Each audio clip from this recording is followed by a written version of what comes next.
இன்னொரு பக்கம் பார்த்தீங்கன்னா நம்ம ஜி உமிழ் அப்படின்னு ஒரு டிவி இருக்குது. அந்த ஜி உமிழ் டிவியில் என்ன பண்ணுறாங்கன்னா இப்போ சமீபத்தில் பார்த்தீங்கன்னா சிங்கிள் பசங்க ஷோங்கிற பேரில் கச்சா முச்சா நீ என்னென்ன வல்கரட்டி இருக்குமோ அத்தனை வல்கரட்டியும் பழைய படத்தினுடைய பாட்டில் இருக்கிற மாஸ் சாங் இருக்குல்ல, மாமாடி பொண்ணை கூடு, அந்த மாதிரிலாம் பாட்டை போட்டு ஆட விட்டு ஜோடி ஜோடியாக சிங்கிள் பசங்க இவங்களோட வந்து ஜோடி சேர்த்து வைக்கிறாங்களாம். இப்போ வந்து கூமாபட்டிங்கிற பேர் வந்து அவர் போய் மாமாபட்டின்னு மாறிடுச்சு. அந்த அளவுக்கு வந்து கூமாபட்டியை வந்து கோர்த்து விட்டு சாந்தினின்னு ஒரு பொண்ணு, அந்த பொண்ணு அவங்க ஏதோ ஷோஸ்லாம் பண்ணிட்டு இருந்தாங்கன்னு நினைக்கிறேன், அவங்கள கூப்பிட்டு வந்து இவங்க 2 பேரும் ஜோடி போட்டு ஆட விட்டு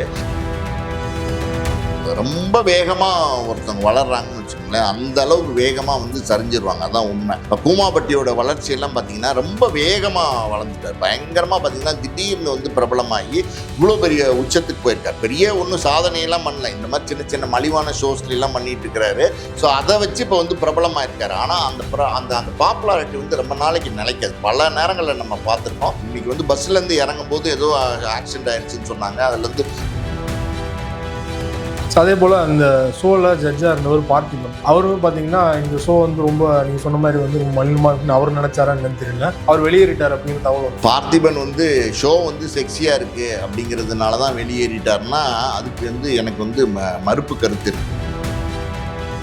மகனுக்கு இன்னும் வந்து திருமணம் ஆகலை, இன்னும் வந்து சிங்கிளாக இருக்கார் அப்படின்னா எந்த தகப்பனாக இருந்தாலும் எந்த தாய்க்காக இருந்தாலும் அந்த வேதனை இருக்கும். இதெல்லாம் பார்த்தீங்கன்னா சிம்புவோட தம்பி, சிம்புவோட தங்கச்சி இலக்கியா எல்லாருக்குமே திருமணம் ஆயிடுச்சு. சிம்புக்கு மட்டும்தான் திருமணம் ஆகலைன்னும் போது ஸோ அந்த வேதனை வந்து தகப்பனுக்கு இருக்கும். அதுவும் இல்லாமல்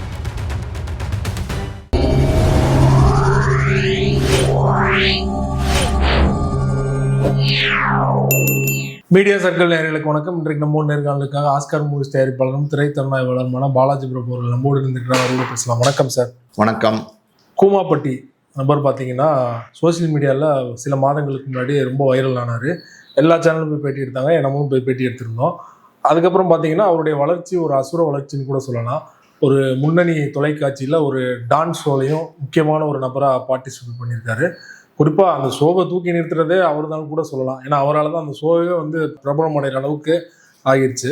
அந்த ஷோ ஆரம்பித்ததுக்கு அப்புறமா பல்வேறு விமர்சனங்கள். அந்த ஷோவில் வந்து பார்த்தீங்கன்னா டிஆர்பிக்காக என்ன வேணாலும் பண்ணுவீங்களா, ரொம்பவே வந்து வல்கராக நிறைய சீன்ஸ்லாம் வைக்கிறாங்க, 18+ மாதிரி இருக்குது, இதெல்லாம் யார் தடுக்கிறது அப்படிங்கிற மாதிரி நிறைய கேள்விகள் வந்தது. அந்த ஷோவில் ஜட்ஜாக இருந்த பார்த்திபன் சில காரணங்களால் வெளியேறாரு, ஷோ பிடிக்காம தான் வெளியேறிட்டார் அப்படிங்கிற மாதிரியான விமர்சனங்கள். நேற்று பார்த்தீங்கன்னா டிஆர் அவர்களை வந்து டிஆர்பிக்காக அழுக விட்டாங்க அப்படிங்கிற மாதிரியான விமர்சனங்கள். இன்னைக்கு காலையில் எல்லாரும் வாயிலையும் விழுந்தாரு, கல்லடி போட்டாலும் பரவாயில்ல சொல்லடி போடக்கூடாது அப்படின்னு சொல்லிட்டு கூமாபட்டி அவர்கள் அவர் ஊருக்கு போகும்போது பஸ்ஸில் ஒரு சின்ன விபத்தினால ஷோல்டர் இறங்கிடுச்சு அப்படிங்கிற மாதிரியான தகவல் வந்துட்டு இருக்கு. தொடர்ச்சியாக ஷோவை சுற்றி நிறைய சர்ச்சைகள். உங்களோட பார்வை என்ன சார்? ஏங்க கூமாபட்டிக்கு வாங்க அப்படின்னு சொல்லி அவர் போட்ட வீடியோ, அதாவது தண்ணி வந்து சர்பத் மாதிரி இருக்குங்க அப்படி இப்படின்னு நிறைய வீடியோஸ்லாம் போட்டு பார்த்தீங்கன்னா திடீர்னு பார்த்தீங்கன்னா பயங்கர ட்ரெண்ட் ஆகிட்டாரு, பயங்கர வைரல் ஆகிட்டாரு. எல்லாருமே பார்த்தீங்கன்னா கூமாபட்டிக்கே போக ஆரம்பிச்சிட்டாங்க அவர் இன்டர்வியூ எடுக்கிறதுக்காண்டி. கூமாபட்டி என்ன எப்படி இருக்கும் அப்படின்னு பார்க்கறதுக்காண்டி போனாங்க. ஆனால் உண்மையிலுமே பார்த்தீங்கன்னா கூமாபட்டியில் பெருசாக ஒன்றும் கிடையாது. போயிட்டு வந்தோம் சொன்ன விஷயந்தான்.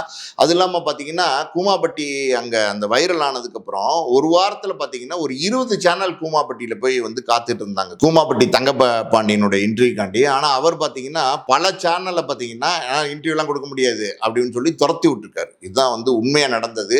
அதாவது ஊடக நண்பர் நிறைய பேர் பார்த்தீங்கன்னா பல 5000 10,000 செலவழித்து ஒரு இன்டர்வியூ எடுக்கலான்னு போயிட்டு அதாவது ஏமாற்றத்தோடு திரும்பி வந்திருக்காங்க. ஸோ இதுதான் கூமாபட்டி தங்கபாண்டியனுடைய நிலவரம். அதுக்கப்புறம் பார்த்தீங்கன்னா கூமாபட்டி தங்கபாண்டியன் வந்து பயங்கரமாக வைரல் ஆகிட்டார். ஒரு எப்படி சொல்கிறது, ஆடுக்கு வர ஆரம்பிச்சிட்டாரு, கோட் சூட் போட்டு நடிக்க ஆரம்பிச்சிட்டாரு, என்னென்னமோ. அதாவது வந்து டோட்டலாக இன்றைக்கி பார்த்தீங்கன்னா ஆளே மாறிக்கிட்டாரு. டோட்டலாக மேக்கப்லாம் நல்லா போட்டு லிப்ஸ்டிக்லாம் போட்டு எப்படி சொல்லுது ஜிகு ஜிகு ஜிகு ஜிகுன்னு மின்ன ஆரம்பிச்சிட்டாரு. பிரபல நகைக்கடை ஓனர் வந்து வெளிப்படையாக சொன்னார், நான் பல லட்சம் கொடுத்து நடிகைகளை வைத்து விளம்பரம் பண்ணதை விட இவரை வச்சு விளம்பரம் பண்ணதில் வாடிக்கையாளர்கள் அதிகமாக வராங்க அப்படின்னு அவரே வந்து பாராட்டியிருந்தார் கூமாபட்டியை. கரெக்டு. அதாவது வந்து ஒரு நடிகைக்கு கிடைக்காத பாப்புலாரிட்டி வந்து திடீர்னு பார்த்தீங்கன்னா கூமாபட்டி தங்கபாண்டியன் கிடைச்சி போச்சு. ஆனால் வந்து இப்போ சமீபத்தில் பார்த்தீங்கன்னா ஒரு பிரபல தொலைக்காட்சியில் சிங்கிள் பசங்க நாங்கள் அப்படின்னு ஒரு ஷோ, அந்த ஷோவில் பார்த்தீங்கன்னா ரொம்ப வல்கரா. அதாவது வந்து டிவி ஷோஸ்லாம் வந்து இதுக்கு கீழே நடத்தவே முடியாதுங்கிற மாதிரி கச்சா முச்சான்னு என்னென்னமோ ஷோலாம் பண்ணுறாங்க. நிறைய சேனல்ஸில் சமீபத்தில் வர டிவி ஷோஸ்ல எல்லாம் பார்த்தீங்கன்னா நிறைய டிபேட் ஆகுது. அந்த டிவி ஷோஸில் நடிக்கிறவங்களுக்கு நிறைய சர்ச்சைகள் வருது.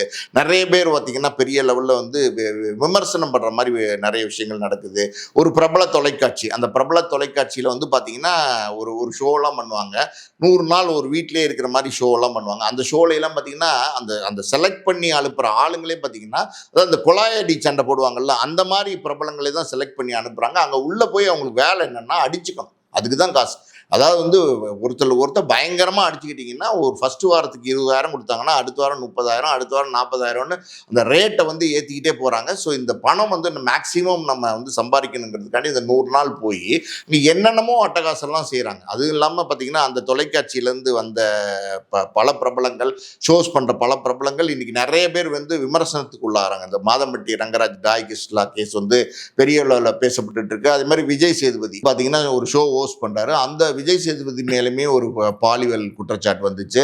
சமீபத்தில் பாவனா, அவங்க யோகி பாபு அவங்களுடைய பிரச்சனை வந்துச்சு. அது இல்லாமல் அந்த டிவியில் வந்து சிறகடிக்க ஆசை அந்த சீரியல் நடிக்கிற ஒரு பொண்ணுடைய வீடியோஸ்லாம் வெளியாகி பார்த்தீங்கன்னா பெரிய லெவலில் சர்ச்சையாச்சு. அதுக்கு முன்னாடி பார்த்தீங்கன்னா பிரியங்கா மணிமேகலை அவங்க பெரிய அடிதடி நடந்துச்சு, அது பெரிய வைரல் ஆச்சு. ஸோ இந்த டிவி ஷோஸ் எல்லாம் இவங்கெல்லாம் சண்டை போட்டுக்கிறதுக்காண்டியே நடத்துகிற மாதிரி ஒரு டிவி வந்து ஒரு பக்கம் ஷோ நடத்திட்டு இருக்காங்க. இன்னொரு பக்கம் பார்த்தீங்கன்னா அது அஜய் டிவி, இன்னொரு பக்கம் பார்த்தீங்கன்னா நம்ம அதாவது ஜி உமிழ் அப்படின்னு ஒரு டிவி இருக்குது. அந்த ஜி உமிழ் டிவியில் என்ன பண்ணுறாங்கன்னா இப்போ சமீபத்தில் பார்த்தீங்கன்னா சிங்கிள் பசங்க ஷோங்கிற பேரில் கச்சா முச்சா நீ என்னென்ன வல்காரிட்டி இருக்குமோ அத்தனை வல்காரிட்டியும் பழைய படத்தினுடைய பாட்டில் இருக்கிற மாஸ் சாங் இருக்குல்ல, மாமாணி பொண்ணை கூடு, அந்த மாதிரிலாம் பாட்டை போட்டு ஆட விட்டு ஜோடியாக சிங்கிள் பசங்க இவங்களோட வந்து ஜோடி சேர்த்து வைக்கிறாங்களாம்.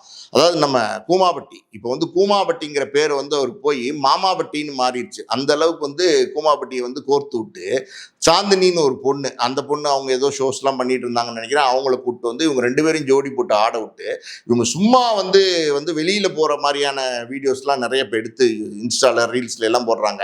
அதாவது வந்து 2 பேரும் ஜோடி போட்டு இருக்கிற மாதிரியும், அதாவது உனக்கு நீ எனக்கு நாங்கிற மாதிரியே பார்த்தீங்கன்னா அது வந்து கொண்டு போயிட்டு இருக்காங்க.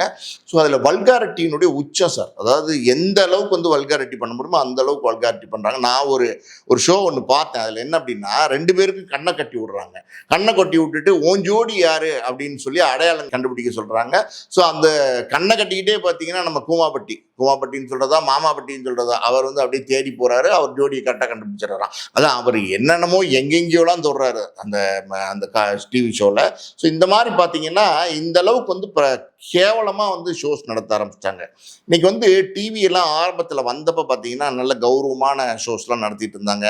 இன்னைக்கு எல்லாமே வந்து கமர்ஷியலாக, இன்னைக்கு டிஆர்பிக்காண்டி பார்த்தீங்களா எல்லாமே வந்து கண்ணா பண்ணான்னு வந்து ஷோஸ் நடத்துகிறாங்க. ஒரு டிவி சீரியல் அது வந்து இன்னைக்கு நம்ம சொல்லவே வேண்டாம். பார்த்தீங்கன்னா அந்த அளவுக்கு வந்து ரொம்ப மலிஞ்சு போச்சு. ஒரு நல்ல ஆரம்பத்தில் நிறைய நல்ல சித்தி மாதிரி டிவி சீரியல்லாம் வந்த காலமெல்லாம் போய் இப்போ பார்த்தீங்கன்னா ஒரு மாமியார் ஒரு மருமக வீட்டுக்குள்ள ஒரு நாத்தனா இந்த 3 பேர் வச்சு தான் டிவி சீரியல். யாரும் அங்கே இருக்கிற ஹீரோஸ் எல்லாம் பார்த்தீங்கன்னா டம்மி.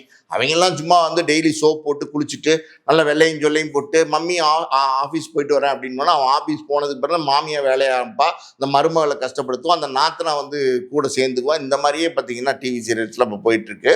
ஸோ அதாவது நல்ல நிறைய விஷயங்கள்லாம் இருக்குது. அந்த மாதிரி விஷயங்கள்லாம் எடுத்து சொல்லாமல் இந்த மாதிரி மலிவான விஷயங்களை வந்து சொல்ல ஆரம்பிச்சு இந்த மலிவான விஷயங்களை பிரபலப்படுத்தி அதனால் வந்து டிஆர்பி வந்து சம்பாதிக்க ஆரம்பிச்சிட்டாங்க. இது வந்து இப்போ எப்படி சொல்கிறது, இந்த சிங்கிள் பசங்க ஷோலாம் பார்த்தீங்கன்னா ரொம்ப விமர்சனத்துக்குள்ளாயிருக்கு. இது வந்து இப்போதான் நடக்குதா அப்படின்னா இதுக்கு முன்னாடி கிட்டத்தட்ட 40-50 வருஷத்துக்கு முன்னாடி எல்லாம் பார்த்தீங்கன்னா உங்களுக்கு எந்த விதமான என்டர்டெயின்மே கிடையாது. இப்போ ரேடியோ கிடையாது, டிவி கிடையாது, எந்த விதமான என்டர்டெயின்மே இல்லாமல் சினிமாவே பார்த்தீங்கன்னா எங்கேயாவது பிரபலமாக, அதாவது மதுரையில் ஒரு 2 தேட்டரில் போட்டிருக்காங்கன்னா அது அடுத்தடுத்து கொட்டாம்பட்டி அங்கெல்லாம் வரதுக்கே 6 மாதம் ஆகும். அப்படி இருக்கிற சூழ்நிலையில் என்டர்டெயின்மெண்ட் இல்லாத காலகட்டங்களில் கூத்துன்னு நடத்துவாங்க கிராமத்தில். அந்த கூத்து பார்த்தீங்கன்னா கச்சாமுச்சா முச்சான் இருக்கும். அதில் நிறைய கச்சா முச்சா மாமா அந்த அந்த உடை அந்த எல்லாம் பார்த்தீங்கன்னா அந்த பெண்கள் போட்டு வர உடை, அவங்க போட்டு வர மேக்கப்பு, அது தொப்புள் தெரிகிற மாதிரி ரொம்ப சின்ன ஸ்கர்ட் இந்த மாதிரி போட்டு கூத்து நடத்துவாங்க. அந்த கூத்துல 2 பேரும் பேசிக்கிற டயலாக்ஸ் எல்லாம் அதெல்லாம் நம்ம இங்கே சொல்ல முடியாது. ரொம்ப வல்கரான டயலாக்ஸ் எல்லாம் பேசுவாங்க. அதெல்லாம் வந்து இன்னைக்கு இல்லை. ஆக்சுவலி வந்து பார்த்தீங்கன்னா கூத்து வடிவத்தில் இருந்தது தான். அதுக்கப்புறம் சினிமா எடுக்க ஆரம்பிச்ச புதுசில் பார்த்தீங்கன்னா இந்த மாதிரி கூத்துக்கள்லாம் வந்து நிறையா சினிமாவில் வந்து காமிச்சிருந்தாங்க. அதுக்கப்புறம் அந்த அந்த அந்த கல்ச்சர் அது வந்து கொஞ்சம் கொஞ்சமாக மறைஞ்சு போச்சு. இன்னைக்கு கிராமங்களில் கூத்து நடக்குதுன்னா கோயில் திருவிழாவில் 1-2 இடங்கள்ல நடக்குது. ஆனால் இந்த அளவுக்கு வந்து வல்கரை கிடையாது. அதுலேயுமே வந்து சென்சார்லாம் வந்துருச்சு. ஸோ இப்படி இருக்கிற சூழ்நிலையில் இந்த டிவி சேனல்ஸ்லாம் வந்து டிஆர்பிக்காண்டி ரொம்ப மலிஞ்சு வந்து ஷோஸ் பண்ண ஆரம்பிச்சிட்டாங்க. இப்போ நீங்கள் சொன்ன மாதிரி டிவி ஷோலாம் இப்போ ரொம்ப மலினமாக மாற்றிட்டாங்க. டிஆர்பிக்காக என்ன வேணாலும் பண்ணுறாங்க அப்படிங்கிற சூழ்நிலை உருவாயிடுச்சு. கூமாப்பட்டியை வச்சு தான் வைரல் ஆயிடுச்சு அந்த ஷோவே. தொடர்ச்சியாக எல்லாருமே பார்த்தீங்கன்னா கூமாப்பட்டிக்கு வந்த வாழ்வை பாருங்க அப்படின்னு சொல்லிட்டு பலருமே அவரை பார்த்து பொறாமப்படுற நிகழ்வு நம்ம சோசியல் மீடியா நிறைய பார்த்தோம். இன்னைக்கு பார்த்தீங்கன்னா அவர் ஊருக்கு போகும்போது பஸ்ஸில் வந்து சின்ன ஆக்சிடென்ட்டு சொல்லிட்டு இறங்கிருச்சு. 2 நாளைக்கு முன்னாடி தான் பார்த்தீங்கன்னா தேவர் மகனில் கமல் ரேவதி ஆடுற பாட்டை வந்து ரீக்ரியேட் பண்ணியிருப்பாங்க. அதில் நிறைய பேர் வந்து ரொம்பவே வயிறு எறிஞ்சிட்டாங்க அப்படின்னே சொல்லலாம். ஸோ அந்த பாட்டு நடக்குது. 2 நாளில் வந்து இவருக்கு ஒரு ஆக்சிடென்ட் ஆச்சு. பார்த்தீங்கன்னா கல்லடி போட்டாலும் சொல்லடி போடக்கூடாது அப்படிங்கிற பழமொழியை போட்டு எல்லாருமே சோசியல் மீடியாவில் கிண்டல் அடிச்சிட்டு இருக்காங்க. உங்களோட பார்வை என்ன சார்? இல்லை, அதாவது வந்து ரொம்ப வேகமாக ஒருத்தவங்க வளர்றாங்கன்னு வச்சுக்கோங்களேன், அந்த அளவுக்கு வேகமாக வந்து சரிஞ்சிருவாங்க. அதான் உண்மை. இப்போ கூமாப்பட்டியோட வளர்ச்சியெல்லாம் பார்த்தீங்கன்னா ரொம்ப வேகமாக வளர்ந்துட்டார். பயங்கரமாக பார்த்தீங்கன்னா திடீர்னு வந்து பிரபலமாகி இவ்வளோ பெரிய உச்சத்துக்கு போயிருக்கார். பெரிய ஒன்றும் சாதனையெல்லாம் பண்ணல. இந்த மாதிரி சின்ன சின்ன மலிவான ஷோஸ்லாம் பண்ணிட்டு இருக்கிறாரு. ஸோ அதை வச்சு இப்போ வந்து பிரபலமாக இருக்காரு. ஆனால் அந்த அந்த பாப்புலாரிட்டி வந்து ரொம்ப நாளைக்கு நிலைக்காது. பல நேரங்களில் நம்ம பார்த்துருக்கோம். ஸோ இப்போ வந்து இன்னைக்கு வந்து பஸ்லேருந்து இறங்கும் போது ஏதோ ஆக்சிடென்ட் ஆயிடுச்சுன்னு சொன்னாங்க. அதில் வந்து தோள்பட்டை இறங்கிடுச்சுன்னு சொன்னாங்க. இப்போ உடனே பார்த்தீங்கன்னா கூமாப்பட்டியை வந்து அந்த ஷோலே இருந்து நீக்கிடுவாங்க. அந்த தோள்பட்டை சரியாகி வந்து நீ எப்போ ஆடுறது அப்படின்லாம் வந்து அடுத்து பேச ஆரம்பிச்சிட்டாங்க. ஸோ இது வந்து எப்படி சொல்கிறது, நீங்கள் திடீர்னு ஒரு பாப்புலாரிட்டி கிடைக்கும் சார். அந்த பாப்புலாரிட்டி வந்து தக்க வச்சுக்க முடியாமல் வந்து திணறுவாங்க. ஸோ அதனால் ஏதாவது கிளாமராக பண்ணி இந்த மாதிரி குறுக்கு வழியில் வந்து ஏதாவது செக்ஸியாக அது கிளாமராக ஏதாவது பண்ணி அந்த பாப்புலாரிட்டியை நிலைக்க வச்சுக்கலான்னு பார்ப்பாங்க. அது பல நேரங்களில் வந்து எப்படி சொல்கிறது சரிவை கொண்டு போய் விட்டுரும். அதே போல் அந்த ஷோவில் ஜட்ஜாக இருந்தவர் பார்த்திபன், அவருமே பார்த்தீங்கன்னா இந்த ஷோ வந்து ரொம்ப நீங்கள் சொன்ன மாதிரி வந்து ரொம்ப மலினமாக இருக்குன்னு அவர் நினைச்சாரா என்னன்னு தெரியல. அவர் வெளியேறினது தனிப்பட்ட காரணங்கள் சொல்லப்பட்டாலும் இந்த மாதிரி நிறைய பேர் ட்ரால் பண்ணுறாங்க ஷோவை பற்றி. இந்த ஷோவில் இருந்தால் நம்மளோட பேர் இமேஜ் டேமேஜ் ஆகிரும் அப்படிங்கிற மாதிரி அவர் வெளியேறிட்டார் அப்படிங்கிற தகவல் வந்துட்டு இருக்கு. உண்மை என்ன சார்? பார்த்திபன் வந்து ஷோ வந்து செக்ஸியாக இருக்குது அப்படிங்கிறதுனால தான் வெளியேறிட்டார்னா அதுக்கு வந்து எனக்கு வந்து மறுப்பு கருத்து இருக்குது. என்ன அப்படின்னா, புதிய பாதை படத்தில் பார்த்திபன் ஃபர்ஸ்ட் நடித்தார். அந்த படம் பெரிய வெற்றி அடைஞ்சிச்சு. யாரா இந்த நடிகர் அப்படின்னு எல்லாருமே திரும்பி பார்க்க ஆரம்பித்தாங்க. அடுத்தடுத்து அவர் எடுத்த படங்கள்லாம் பார்த்தீங்கன்னா கொஞ்சம் தோல்வி படங்கள் ஆனதுக்கப்புறம் மறுபடியும் நான் ஜெயிச்சு காமிக்கிறேன் அப்படிங்கிறதுக்காண்டி பார்த்தீங்கன்னா உள்ளே வெளியே அப்படின்னு ஒரு படம் எடுத்தார். அதாவது லட்சுமி மகள் ஐஸ்வர்யா இருக்காங்கல்ல, அவங்கள ஹீரோயினை போட்டு அந்த படத்தை எடுத்தார். அந்த படத்தில் பார்த்தீங்கன்னா பயங்கரமாக வல்கரான டயலாக்ஸ்லாம் பயன்படுத்தியிருப்பார். அதாவது வந்து எப்படி சொல்றது ஆண் கில்லி என்ன ஜான் கில்லியாக இருந்தாலும் ஆண் கில்லி அப்படிங்கிற மாதிரி கேவலமான டயலாக்ஸ்லாம் பயன்படுத்தியிருப்பாரு. படமே த்ரூஅவுட் முழு படம் நீங்கள் உள்ளே வெளியே வந்து யூடியூப்ல எல்லாம் இருக்கும். முழு படமே பார்த்தீங்கன்னா ரொம்ப அடல்ட் கண்டென்ட்டாக இருக்கும். ஸோ அவர் வந்து அப்படி படங்கள்லாம் அன்னைக்கு எடுத்துட்டு இன்னைக்கு இந்த ஷோவில் நான் ஜட்ஜாக இருக்க முடியாதுன்னு வெளியேறாருன்னா எப்படி சொல்றது, கால சூழ்நிலைன்னு தான் நம்ம சொல்லணும். இது இல்லாமல் பார்த்தீங்கன்னா இந்த மாதிரி எப்படி சொல்றது, இந்த மாதிரி இன்னைக்கு வந்து இது மலிவாக பண்ணிட்டு இருக்காங்க, ரொம்ப கேவலமாக பண்ணிட்டு இருக்காங்க அந்த டிவியில். அது ஒரு பக்கம் இருக்கட்டும். ஆனால் பார்த்தீங்கன்னா சினிமாலே இது நிறைய நேரங்கள்ல இருந்திருக்கு. இப்போ வந்து எப்படி சொல்றது, வாலியே பார்த்தீங்கன்னா இந்துன்னு ஒரு படத்தில் எப்படி எப்படி சமஞ்சது எப்படி அப்படின்னு ஒரு பாட்டு எழுதினார். அந்த பாட்டு பார்த்தீங்கன்னா பயங்கர ட்ரெண்ட் ஆயிடுச்சு. பிரபுதேவா நடித்த படம். எல்லாருமே பார்த்தீங்கன்னா அந்த பாட்டை வந்து கேட்க ஆரம்பிச்சிட்டாங்க. ஆடியன்ஸுமே ரசித்து கேட்டாங்க. அதுக்கப்புறம் சென்சாரில் பார்த்தீங்கன்னா அந்த வார்த்தைகளை வந்து சமஞ்சது அப்படிங்கிறது வந்து மியூட் பண்ணாங்கன்னு நினைக்கிறேன். ஸோ மொத்தத்தில் இந்த மாதிரியான வாலிகிட்ட கேட்டாங்க, அது என்ன சார் இப்படி ஒரு பாட்டு எழுதிருக்கீங்க அப்படின்னா, யோ என்னையா இல்லாதையா நான் எழுதிட்டேன் அப்படின்னு வாலி சொல்லிட்டு போனார்.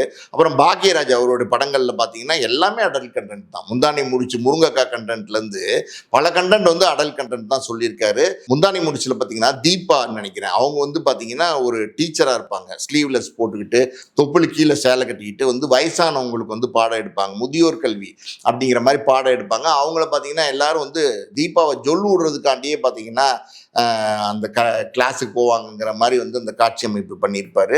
ஸோ இதெல்லாம் வந்து எல்லாருமே எல்லா காலகட்டத்திலையும் எடுத்திருக்காங்க. நேத்து ராத்திரி எம்மா அந்த பாட்டெல்லாம் வந்து கேட்கும்போது கமலஹாசன் படம் சகலகலா வல்லவன் இதெல்லாம் வந்து நடந்திருக்கு. பட் இருந்தாலும் ரொம்ப வந்து இப்போ இறங்கி வந்து பல பேர் படம் எடுக்கும்போது அந்த நேரங்களில் பல விதமான விமர்சனங்கள் வரும். இப்போ சமீபத்தில் சில வருடங்களுக்கு முன்னாடி பார்த்தீங்களா, அதாவது வந்து இருட்டறையில் முரட்டு குத்து, பல்லுபடாமல் பார்த்துக்க அந்த படங்கள்லாம் வந்துச்சு. ஆனால் பெரிய லெவலில் விமர்சனங்கள் வந்துச்சு.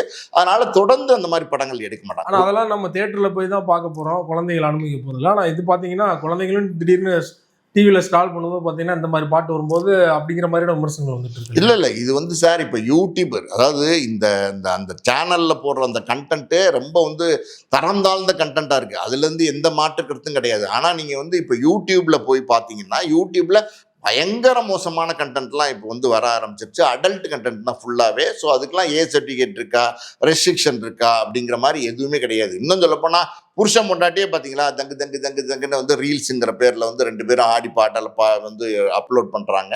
ஸோ இதெல்லாம் வந்து இப்போ வந்து எப்படி சொல்கிறது, ஒரு ஸ்டேஜ் வரைக்கும் சார் செல்ஃபோன் வந்ததுக்கப்புறம் பசங்க கையில் செல்ஃபோன் கொடுக்கக்கூடாதுன்னு இருந்துச்சு. எப்போ கொரோனா வந்துச்சோ அந்த கொரோனாவில் வந்து எல்லாருக்கும் ஒரு செல்ஃபோன் கொடுத்தே ஆகணும் அப்படிங்கிற சூழ்நிலை வந்துருச்சு. காரணம் எல்லாருமே ஆன்லைன் கிளாஸில் தான் படிக்கணுங்கிற கட்டாயம் வந்துருச்சு.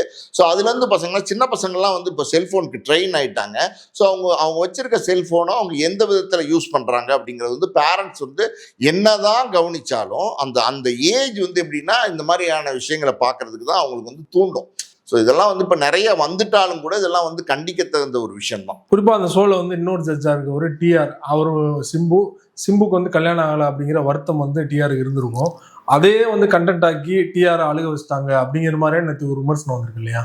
இல்லை டிஆரை பொறுத்த வரைக்கும் பாவம் ரொம்ப நல்ல மனிதர். அதாவது வந்து சிம்பு இப்போ கிட்டத்தட்ட நான் 45+ இருக்கும்னு நினைக்கிறேன் சிம்புக்கு. இப்போ 2 பேர் சினிமா துறையில் வந்து திருமணம் ஆகாமல் இருக்காங்க. ஒருத்தர் விஷால், அவர் நிச்சயம் பண்ணிட்டாரு, கூடிய சீக்கிரம் நடிகர் சங்கம் கட்டடம் 2 மாதத்தில் திறந்தோன்னா அங்கே என்னோட திருமணத்தை பண்ண போகிறேன்னு சொல்லிட்டாரு. இப்போ சிம்பு மட்டும்தான் இது வரைக்கும் வந்து எப்படி சொல்கிறது, எந்த வித ஜோடியும் இல்லாமல் வந்து தனியாக சுற்றிட்டு இருக்காரு. சொல்லப்போனால் அந்த சிங்கிள் பசங்க அப்படிங்கிற ஷோ வந்து சிம்புக்கு தான் ரொம்ப பொருந்தும். அந்த ஷோவில் வந்து சிம்புவோட அப்பா டி ராஜேந்தர் வந்து ஜட்ஜாக போய் உட்காந்துருக்காரு. அதில் அந்த சாந்தினிங்கிறவங்க அவங்க சொல்கிறாங்க, அது டிஆர்பி காண்டி சொல்லியிருப்பாங்கன்னு நினைக்கிறேன். அதாவது வந்து நான் கல்யாணம் பண்ணால் சிம்புவை தான் கல்யாணம் பண்ணுவேன் அப்படின்னு சொல்லும்போது அவர் ஃபாதராக வந்து கொஞ்சம் எமோஷன் ஆயிடுச்சு டி ராஜேந்தருக்கு. சமீபத்தில் பார்த்தீங்கன்னா கொஞ்சம் உடல்நிலை வேற சரியில்லாமல் இருந்தார். ஸோ அவர் வந்து கொஞ்சம் எப்படி சொல்கிறது, மகனுக்கு இன்னும் வந்து திருமணம் ஆகலை, இன்னும் வந்து சிங்கிளாக இருக்கார் அப்படின்னா எந்த தகப்பனாக இருந்தாலும் எந்த தாய்க்காக இருந்தாலும் அந்த வேதனை இருக்கும். இதெல்லாம் பார்த்தீங்கன்னா சிம்புவோட தம்பி, சிம்புவோட தங்கச்சி இலக்கியா எல்லாருக்குமே திருமணம் ஆயிடுச்சு. இப்போ சிம்புக்கு மட்டும்தான் திருமணம் ஆகலைன்னும் போது ஸோ அந்த வேதனை வந்து தகப்பனுக்கு இருக்கும். அதுவும் இல்லாமல் டி ராஜேந்தரை பொறுத்த வரைக்கும் ரொம்ப நல்ல மனுஷன். அதாவது வந்து இலகுன மனசு படைச்சவர், யாருக்கும் கெடுதல் நினைக்காத ஒரு நல்ல மனிதராக இருக்கிறதுனால அந்த இடத்துல பார்த்தீங்கன்னா திடீர்னு எமோட் ஆகி வந்து அவர் கிட்டத்தட்ட பார்த்தீங்கன்னா கண்கலங்கி அழுகிற மாதிரி ஆகிப்போச்சு. என்னுடைய மகனுக்கு அவனை நேசிக்கக்கூடிய நல்ல மனைவி கண்டிப்பாக கூடிய சீக்கிரம் வருவாங்க, நான் இறைவன்கிட்ட பிரார்த்தனை பண்ணுறேன் அப்படிங்கிற மாதிரி அவர் வேறு அழுதாரு. ஸோ எல்லாமே இதெல்லாம் பார்க்கும்போது நிறைய விஷயங்களை வந்து டிவி ஷோஸில் பல விஷயங்களை வந்து டிஆர்பி காண்டி தான் பண்ணிட்டு இருக்காங்க. ரொம்ப நன்றி சார். அந்த ஷோ தொடர்பாகவும் ஷோவில் நடந்த சம்பவம் தொடர்பாகவும் பல்வேறு விஷயங்கள் என்னோட பகிர்ந்து கொண்டீங்க. மிக்க நன்றி. நன்றி.